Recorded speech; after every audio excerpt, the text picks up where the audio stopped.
بسم اللہ الرحمن الرحیم۔ السلام علیکم میری پیاری تو فیملی، ویلکم ہے آپ کا میری دنیا کے چینل پہ۔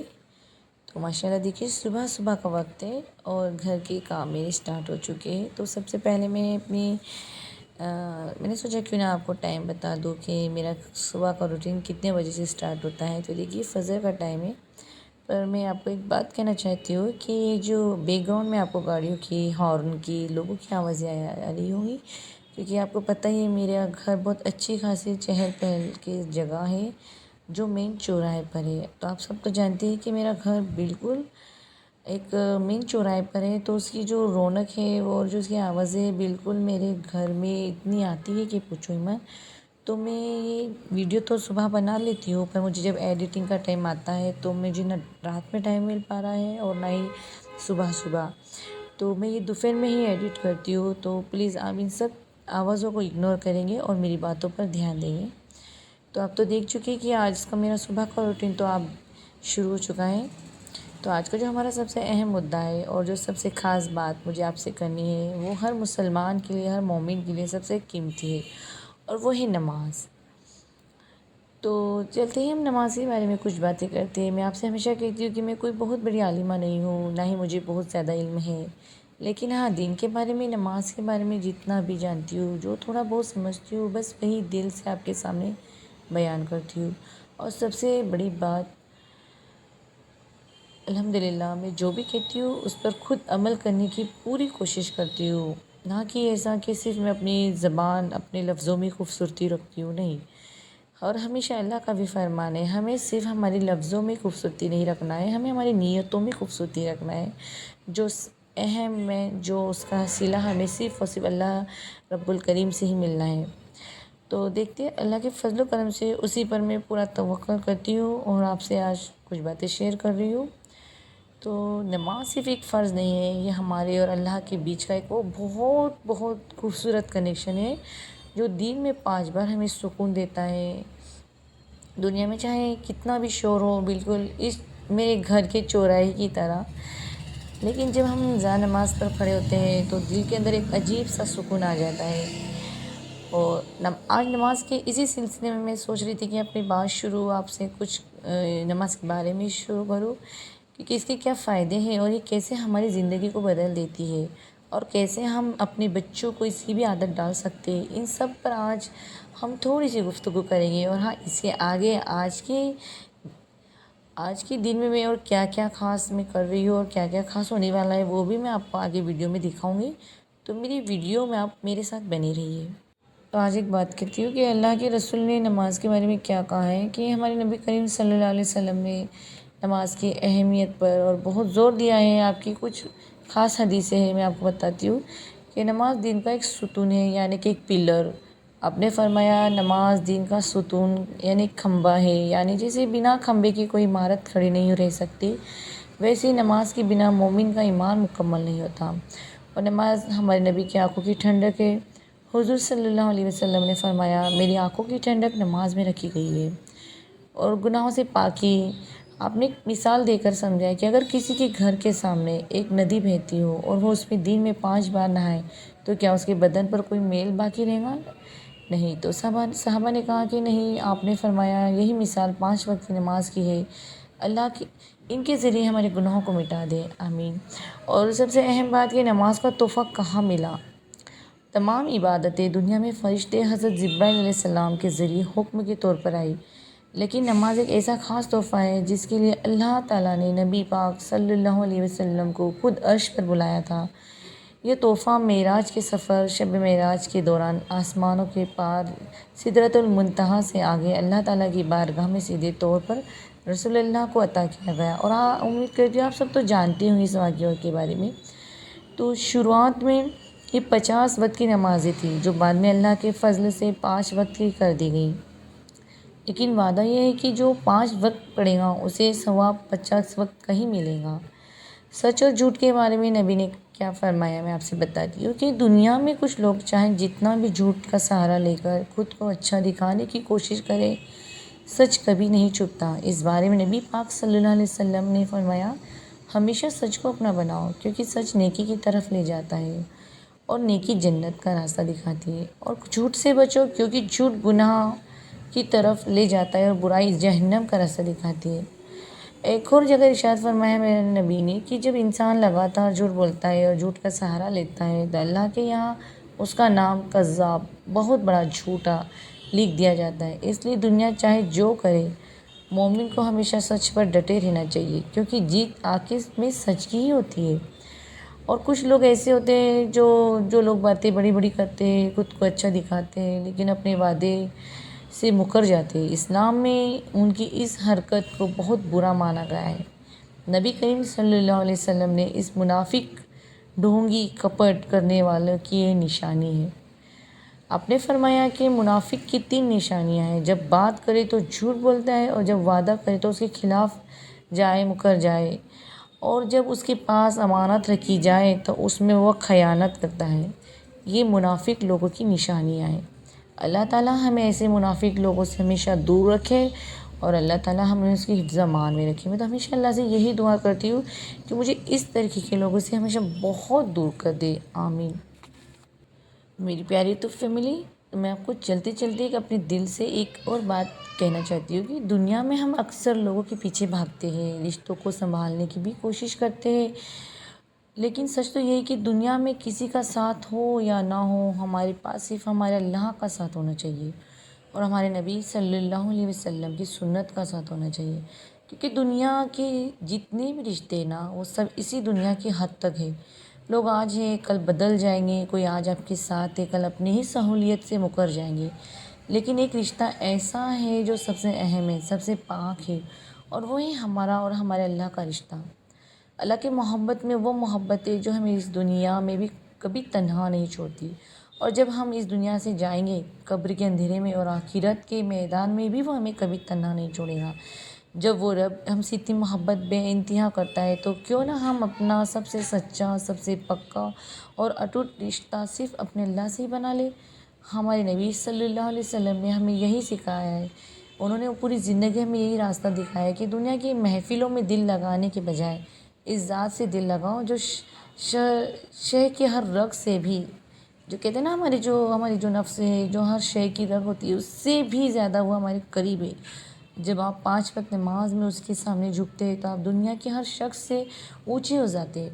اس لیے میرے پیاری یوٹیوب فیملی، دنیا میں کوئی آپ کا ساتھ غلط کرے یا کوئی نہ بھی کرے، ایک بات ہے تو آپ کو سیدھے اپنا اللہ سے اپنا رابطہ کرنا چاہیے، اور اپنے سیدھے پن کا انہیں کتنا بھی فائدہ اٹھا لے یا کوئی لاکھ کوشش کرے آپ کو نیچا دکھانے کی، تو آپ صرف مسکرائیے، صبر کریے اور اپنی جان نماز پر آ جائیے، کیونکہ جس کا اللہ ہے اس کا سب کچھ ہے۔ دنیا کے شور کو اگنور کریے اور اپنی زندگی میں اللہ کے بھروسے آگے بڑھیے۔ الحمدللہ میں تو یہی کرتی ہوں، کیونکہ دنیا تو آج اپنے ساتھ ہے کل نہیں ہے، اور یہ دنیا کا سلسلہ شروع ہی ہے، یہ تا قیامت تک چلنے والا ہے۔ کہ آپ کو ایک بات بتاتی ہوں کہ قرآن پاک میں اتنا اچھا ایک ذکر ہے جو ہے سورہ یوسف۔ سورہ یوسف آپ سب جانتی ہیں، آپ سب نے اس کا معنی ترجمہ بھی پڑھا ہوگا کہ سورہ یوسف ہمیں کیا سکھاتی ہے کہ ہمارے نبی، بہت سی دنیا میں لوگ کہتے ہیں کہ وہ تو نبی تھے، وہ تو نیک بیویاں تھیں، ارے پر وہ انسان ہی تھے، ان کے ساتھ میں بھی دنیا میں کچھ اپنے ہی سگے بھائی بہنوں نے ان کے ساتھ غلط کرے۔ سورہ یوسف سے ہمیں کیا سیکھ ملتی ہے؟ سورہ یوسف کی جو واقعہ ہے اس نے ہمیں کیا سکھایا اور کیا میسیج ہے اس سے، یہ مجھے بہت بہت پسند ہے یہ سورہ یوسف قرآن پاک میں، کہ کبھی کبھی ہمارے سگے یا ہمارے قریبی لوگ، میں کسی کے بارے میں نہیں کہہ رہی ہوں، برائے مہربانی، اور کوئی اپنے اوپر یہ بات نہ ہی لے تو بہتر ہے، کہ جو کچھ لوگ ہوتے ہیں دنیا میں، اور یہ دنیا میں چالو ہے آج کل، ہر کسی کے رشتوں میں چالو ہے، جو ہمارے خلاف سازشیں رچتے ہیں، ہمیں نقصان پہنچانے کی کوشش کرتے ہیں، اور خود کو صحیح ثابت کرنے کے لیے جھوٹ کا سہارا ایسے لیتے ہیں۔ لیکن حضرت یوسف کا قصہ سکھاتا ہے کہ انسان چاہے کتنی بھی بری سازش رچ لے، ہوتا وہی ہے جو اللہ چاہتا ہے۔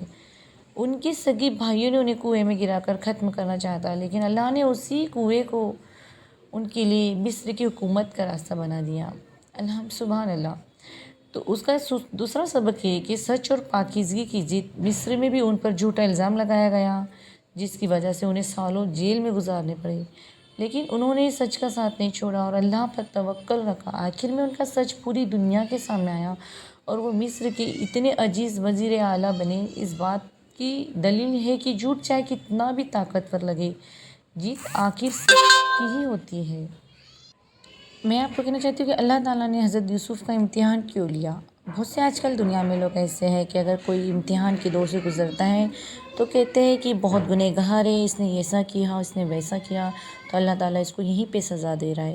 تو یہ میں مانتی ہوں کہ بہت بہت چھوٹے سوچ کے لوگ ہوتے ہیں جو کسی کے گناہوں کو سامنے لا کر کہتے ہیں کہ اس نے ایسا کیا تو اس کے ساتھ ویسا ہو رہا ہے۔ تو اللہ کی لعنت پڑے ایسے لوگوں پہ۔ یہ اللہ تعالیٰ اپنے پسندیدہ اور نیک بندوں پر ہی امتحان اس لیے لیتا ہے کیونکہ وہ ان سے بہت پسند کرتا ہے، اور امتحان اس لیے نہیں لیتا کہ وہ انہیں تکلیف میں دیکھنا چاہتا ہے، بلکہ اس کے پیچھے بہت گہری حکمت ہوتی ہے۔ اور جیسے کہ تمام نبیوں کی بھی اللہ تعالیٰ نے امتحان لیا، جس میں آپ کو بتاتی ہوں کہ جیسے سونے کو آگ میں تپا کر کندن بنایا جاتا ہے، ویسے ہی اللہ اپنے نبیوں اور نیک بندوں کو مشکل حالاتوں سے گزار کر ان کے صبر، توکل اور کردار کو ایک نیا مقام دیتا ہے۔ آج کل دنیا میں یہی چالو ہے کہ بھائی فلانے کو یہ بیماری آ گئی تو اس نے ایسا کیا تھا، اس کے گھر یہ مصیبت آ گئی تو اس نے ویسا کیا تھا۔ تو یہ میری نظر میں ایسے لوگوں کی کوئی ویلیو نہیں ہے، کیونکہ بہت چھوٹی سوچ والے لوگ ہوتے ہیں جو ایسا کہہ دیتے ہیں۔ کیونکہ ایوب علیہ السلام، یعقوب علیہ السلام، یوسف علیہ السلام، نوح علیہ السلام، ابراہیم علیہ السلام، تمام نبی جو میں بہت سے نبی ہیں جو میں آپ کو بتا نہیں سکتی کہ آپ سب جانتی ہیں۔ الحمدللہ آج کے زمانے میں ہر کوئی مومن دین سے اتنا جڑ چکا ہے کہ سب کو پتہ ہے۔ ہمارے سب سے اہم جو صبر، جو سب سے زیادہ امتحان اگر کسی کا لیا ہے اللہ تعالیٰ نے تو وہ ہے ایوب علیہ السلام، جس نے اللہ تعالیٰ نے ان کی اولاد بھی چھین لیے، ان سے ان کی مال دولت بھی چھین لیے، اور یہاں تک کہ ان کی صحت بھی چھین لیے، پر وہ ایک امتحان تھا۔ اور کچھ جو گناہ گار، جو بے نا سمجھ لوگ تھے، جو کہنے لگے کہ اللہ مجھے معاف کرے، کہ ایوب علیہ السلام کو گنہگار تو نہیں تھے، وہ ایک نبی تھے، صرف وہ ایک خوشی سے اللہ کی ان تمام جو حالت چل رہے تھے ان سب پہ وہ ایک صبر کر رہے تھے۔ تو یوسف علیہ السلام نے بھی یہی کیا، بہت صبر کیا، اور اللہ تعالیٰ نے پھر انہیں ایسا اس کا عزر دیا کہ آج تا قیامت تک اس دنیا میں ان کا نام ہے، اور اللہ تعالیٰ کی نظر میں وہ اتنے پاک اور اتنے بڑے پیغمبر ہو چکے ہیں کہ چھوٹی سوچ رکھنے والے لوگ کیا ہی جانیں کہ کسی کے گھر پر مصیبت بھی آتی ہے، دولت سے، مال سے، اولاد سے، اور سب ایک اللہ طرف کی ہی نعمت، کیونکہ ایک انسان جب پیدا ہوتا ہے یہ سب اللہ طرف سے لکھا ہوتا ہے کہ جب ہم ہمارے ماں کے پیٹ میں آتے ہیں تب سے ہی ہمارا نصیب لکھ چکا ہوتا ہے کہ ہمارے ساتھ زندگی میں کیا کیا ہونے والا ہے۔ اور آج کل کے زمانے میں تو بہت سے لوگ ایسے ہو چکے ہیں کہ ارے موت جو میت ہوتی ہے اسے بھی نہیں چھوڑتے، کہ فلانے کی میت کے ٹائم ایسا ہو چکا تھا تو اس نے یہ گناہ کیا، تو اس نے یہ خود یہ نہیں دیکھتے کہ ہم کتنے گنہگار ہیں، کیا ہم 5 وقت نماز پڑھ لے رہے ہیں، یا ہم تہجد دار ہو جا رہے ہیں، یا ہم قرآن حافظ ہو جا رہے ہیں، تو کیا ہم بہت نیک انسان ہو جاتے ہیں؟ ہو ہی نہیں سکتا، کیونکہ ابلیس بھی اتنا اس کے پاس علم تھا قرآن کا، اتنا علم تھا، پر اسے ایک تکبر تھا۔ بہت سی دنیا میں آج کل کے لوگوں کو ایسا تکبر آ چکا ہے کہ ہم اتنے عالم ہیں، ہمارے پاس یہ چیز ہے، اور بہت سے لوگ تو آج کل شرک میں اس قدر گھس چکے ہیں کہ فلانے شخص کے پاس یہ چیز ہے تو وہ انسان بہت نیک ہے، اس کی نہ تو ہمیں بددعا لینی چاہیے نہ ہی ہمیں دعا لینی چاہیے۔ ارے وہ اللہ طرف کی چیز ہے، اللہ نے دیا ہے، اور اللہ چاہے تو اللہ آج ان پہ خوش ہے تو اللہ تعالیٰ نے وہ چیزیں انہیں دی ہے، اور اللہ اگر ان سے بھی ناراض ہوئے، وہ چیز اگر ان سے چھین لی جائے تو کیا تب بھی تم ان پہ ایمان لاؤ گے؟ ایمان صرف ہمیں، توکل صرف ہمیں صرف اور صرف ہمارے رب پہ رکھنا چاہیے، کہ تمام عالم مخلوق میں جتنی بھی مخلوق ہے اللہ تعالیٰ کی، سب اللہ کی محتاج ہے۔ تمام جو بھی سورہ ہیں سب اللہ، سورہ کی جو بھی موکلات ہیں، جو بھی انسان، جین، سورہ رحمان میں آپ کو میں بتا چکی ہوں کہ جین سب اللہ کی محتاج ہے۔ پر ہے کچھ کم سوچ کے ہماری دنیا میں لوگ جو ان ایسے آج کل کے دور میں یہ آج نہیں، یہ پہلے صدیوں سے چلتے آ رہا ہے کہ شرکیات کو لوگ بہت بڑھاوا دے دیتے ہیں۔ اگر کسی پہ بھروسہ کرتے ہیں تو پورا آنکھ بند کر کے بھروسہ کر لیتے ہیں۔ اچھا اور برا صرف اللہ کے سوا ہمارے نصیب کا کوئی نہیں بتا سکتا، فرشتوں تک کو بھی اجازت نہیں ہے کہ وہ ہمیں اللہ کے راز بتا سکے۔ تو میں تو نہیں ڈرتی ہوں، میں کوئی چیز سے نہیں، میں صرف ڈرتی ہوں تو صرف اور صرف میرے اللہ کی ذات سے۔ میرا اچھا بھی میرا اللہ ہی کرے گا اور میرا برا بھی میرا اللہ ہی کرے گا، کیونکہ کسی کے کہہ دینے سے، کسی کا ہاں ایک بات الگ ہے کہ ہم کسی کا دل دکھائیں، وہ غلط ہے، کیونکہ دل اگر سامنے والا نہیں سمجھ پا رہا ہے اور اسے لگتا ہے ہم غلط ہے تو غلط ہی صحیح، کیونکہ اللہ تعالیٰ کی نظر میں ہمیں اچھا بننا ہے۔ کسی کی بددعا دے دینے سے، کیونکہ یہ ایک مثال آپ کو بتاتی ہوں۔ حضرت ہمارے یونس علیہ السلام تھے، نہیں نوح علیہ السلام تھے، جو بددعا دے چکے تھے اپنی قوم کو۔ میں اس کا ذکر بھی آپ کو اپنے نیکسٹ ویڈیو میں بتاؤں گی۔ تو پر وہ بددعا پہلے انہیں ہی لگی، کیونکہ بددعا دینا بھی ہمارے حدیث میں، دین میں اگر دیکھا جائے تو گناہ ہے۔ خیر، اللہ تعالیٰ ہم جو چیزیں ہم کر رہے ہیں، جو بول رہے ہیں، اللہ ہمیں اس سے سب سے پہلے تو اہم بات ہے کہ ہمیں عمل کی توفیق دے۔ ہر انسان آج کے دور میں ایسا سمجھ رہا ہے میں بہت پاک ہوں، میں بہت نیک ہوں، اور میں بہت اللہ کی نظر میں بڑا انسان ہوں۔ خیر، میں تو ہمیشہ یہی مانتی ہوں، اللہ میں تیری نظر میں بہت گنہگار بندی ہوں، خطا کار ہوں، پتہ نہیں میرے سے کس کس کا دل دکھ چکا ہوگا یا میری کوئی بات سے۔ خیر، اللہ کوئی بات کسی کے دل پہ میری اگر لگی ہوگی تو اس کو بھی معاف کرے، کیونکہ میں اپنے آپ کو کوئی بڑی ایک جو کہتے ہیں نا، بہت سے لوگوں کو سوچ ہوتی ہے کہ ہم بہت تہجد دار ہو چکے ہیں تو اللہ کی نظر میں بہت بڑے بن چکے ہیں۔ نہیں، اللہ تعالیٰ، میرے نبی خود اتنے تیرے پاس رات رات بھر عبادت کرتے تھے تو روتے تھے۔ اللہ، میں تو ہمیشہ یہ کہوں گی کہ میری ٹوٹی پھوٹی جو بھی عبادت ہے وہ قبول کرنا، جو بھی اپنے جتنا جانتی ہوں دین کے بارے میں صرف اس پہ عمل کرتی ہوں، اور الحمدللہ مجھے بہت فخر ہے اپنے آپ پر کہ اللہ تعالیٰ نے مجھے جو میں اپنی زبان سے نکالتی ہوں اس پہ میں قائم رہتی ہوں، نہ کہ میں پلٹتی ہوں۔ اور اللہ مجھے موت آنے تک مجھے اس پہ مجھے ہمیشہ عمل کرنے کی توفیق دے، اور مجھے ان سب دنیا دار جو آج کا جو فتنی دنیا ہے، ان سب فتنی دنیا سے مجھے اور میرے اولاد کو، میرے شوہر کو ان شر سے محفوظ رکھے۔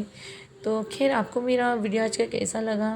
اور آج کا ٹاپک میرا نماز کے بارے میں تھا، اور حضرت یوسف علیہ السلام کے بارے میں تھوڑا سا میں نے ذکر کر چکی ہوں۔ تو امید کرتی ہوں آپ کو میرا آج کا ویڈیو بہت پسند آیا ہوگا، تو مجھے آپ کا کمنٹس کا انتظار ہوگا، اور یہ آپ میں سے امید کرتی ہوں کہ آپ لوگ مجھے ضرور کمنٹ کر کے بتائیے کہ آپ کو میری ویڈیوز کیسے لگ رہی ہیں۔ تو اگر آپ میرے چینل پہ نئے ہوں گے تو سبسکرائب کرنا مت بھولیے، اور اپنے فیملی ممبرز میں میرا چینل شیئر کرنا نہ بھولیں۔ پھر ملوں گی آپ سے ایک نیکسٹ اور نئی ویڈیو کے ساتھ، اور ایک نئی دین کے ساتھ، اور ہماری نئی چھوٹی موٹی دین کی باتوں کے ساتھ۔ تب تک اپنا خیال رکھیے، اپنے گھر والوں کا خیال رکھیے، اور مجھے دعا میں ضرور یاد رکھیے۔ تب تک کے لیے اللہ حافظ۔